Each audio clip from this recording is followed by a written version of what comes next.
ಪಾಂಡವಪುರ ಕಸಬಾ ಕೃಷಿ ಪತ್ತಿನ ಸಹಕಾರ ಸಂಘದಲ್ಲಿ ನಡೆದಿರುವ 8 ಕೋಟಿ ರೂಪಾಯಿ ಭ್ರಷ್ಟಾಚಾರ ಕುರಿತು ಸಿಐಡಿ ಪೊಲೀಸರು ಮಂಗಳವಾರ ತನಿಖೆ ಆರಂಭಿಸಿದರು. ಸಿಐಡಿ ಎಸ್ಪಿ ಪುರುಷೋತ್ತಮ್ ಅವರ ಮಾರ್ಗದರ್ಶನದಲ್ಲಿ ಡಿವೈಎಸ್ಪಿ ಗೌತಮ್ ಅವರ ನೇತೃತ್ವದ ಪೊಲೀಸರ ತಂಡ ಬೆಂಗಳೂರಿನಿಂದ ಪಾಂಡವಪುರಕ್ಕೆ ಮಂಗಳವಾರ ಬೆಳಗ್ಗೆ ಸುಮಾರು 10:30ಕ್ಕೆ ಆಗಮಿಸಿ ಪಾಂಡವಪುರ ಕಸಬಾ ಕೃಷಿ ಪತ್ತಿನ ಸಹಕಾರ ಸಂಘದ ಕಚೇರಿಯಲ್ಲಿ ಪ್ರಭಾರ ಮುಖ್ಯ ಕಾರ್ಯನಿರ್ವಹಣಾಧಿಕಾರಿ ಕಿರಣ್ ಬಳಿ ವಿವಿಧ ಕಡತಗಳನ್ನು ವಶಕ್ಕೆ ಪಡೆದು ಪರಿಶೀಲನೆ ನಡೆಸಿ ಸಮಗ್ರ ತನಿಖೆ ಕೈಗೊಂಡರು.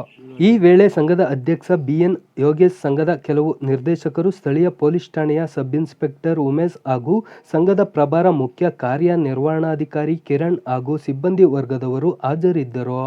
ಆದರೆ ಮಾಜಿ ಮುಖ್ಯ ಕಾರ್ಯನಿರ್ವಹಣಾಧಿಕಾರಿ ಸಂದೇಶ್ ಗೈರು ಹಾಜರಾಗಿದ್ದರು. ಸುಮಾರು 3 ದಿನಗಳ ಕಾಲ ಸಿಐಡಿ ಪೊಲೀಸರು ಪಾಂಡವಪುರ ಕಸಬಾ ಕೃಷಿ ಪತ್ತಿನ ಸಹಕಾರ ಸಂಘದ ಅವ್ಯವಹಾರ ಹಾಗೂ ಭ್ರಷ್ಟಾಚಾರ ಕುರಿತಂತೆ ತನಿಖೆ ನಡೆಸಲಿದ್ದಾರೆ. ಈ ಬಗ್ಗೆ ಪ್ರತಿಕ್ರಿಯಿಸಿದ ಶಾಸಕ ದರ್ಶನ್ ಪುಟ್ಟಣ್ಣಯ್ಯ, ಸಿಐಡಿ ತನಿಖೆಯಿಂದ ತಪ್ಪಿತಸ್ಥರ ಪತ್ತೆಯಾಗಲಿದ್ದು ನ್ಯಾಯ ದೊರಕುವ ವಿಶ್ವಾಸ ವ್ಯಕ್ತಪಡಿಸಿದರು.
ಬಂದು ತನಿಖೆ ಪ್ರಾರಂಭ ಮಾಡಿದ್ರು.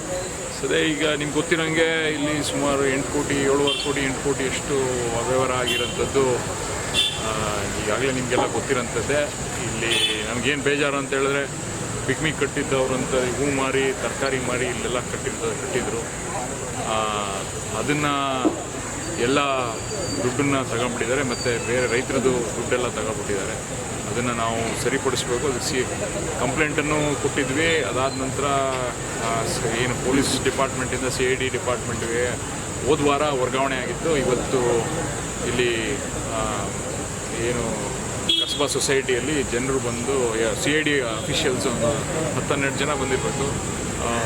ಎಲ್ಲ ತನಿಖೆ ಮಾಡ್ತಿದ್ದಾರೆ. ಇಲ್ಲೇ ಮುಂದಿನ ದಿನಗಳಲ್ಲಿ ಇಲ್ಲೇ ಇದ್ದು ಇನ್ನು 4-5 ದಿನ ಇದ್ದು ಆಮೇಲೆ ಅವರು ತನಿಖೆ ಮುಗಿಸಿ ನಮಗೆ ಏನು ಮಾಡಬೇಕು, ಯಾರು ತಪ್ಪಿತಸ್ಥರು ಯಾರಿದ್ದಾರೆ ಅದ್ರ ಪ್ರಕಾರ, ಮತ್ತು ಇಲ್ಲಿ ಜನರಿಗೆ ಏನು ಈ ಬ್ಯಾಂಕ್ ಸಹಕಾರ ಕ್ಷೇತ್ರನ ಕಸಬಾ ಸೊಸೈಟಿನ ನಂಬಿ ಎಲ್ಲ ದುಡ್ಡು ಕೊಟ್ಟಿದ್ರು ಅವ್ರಿಗೆ ನ್ಯಾಯ ದೊರಕಿಸೋಕ್ಕೋಸ್ಕರ ಇವೆಲ್ಲ ಕೆಲಸಗಳನ್ನು ಮಾಡ್ತಾಯಿದ್ವಿ. ನಿಮ್ಮ ಹೋರಾಟಕ್ಕೆ ಇದೊಂದು ಜಯ ಅನಿಸುತ್ತೆ ಪ್ರಾಥಮಿಕವಾಗಿ? ಜಯ ಯಾವಾಗ ಅಂತ ಹೇಳಿದ್ರೆ ಎಲ್ಲರಿಗೂ ವಾಪಸ್ ದುಡ್ಡು ಕೊಡಿಸ್ಬೇಕು.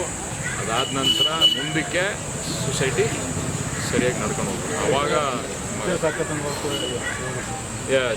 ಈಗ ಬೇರೆ ಥರ ಪ್ಲ್ಯಾನ್ ಮಾಡಿದ್ದೀವಿ. ಈಗ ನಮ್ಗೆ ಅರ್ಥ ಆಯ್ತಾ ಇದೆ ಏನೇನು ಸಹಕಾರ ಕ್ಷೇತ್ರದಲ್ಲಿ ಸಂಘಗಳಲ್ಲಿ ಯಾವ್ಯಾವ ಥರ ಸಮಸ್ಯೆಗಳೈತೆ ಅದನ್ನೆಲ್ಲ ಮುಂಜಾಗ್ರತೆ ವಹಿಸಿ ಯಾವ ಥರ ನಾವು ಅದನ್ನು ಸರಿಪಡಿಸ್ಬೇಕು ಅನ್ನೋದ್ರ ಬಗ್ಗೆ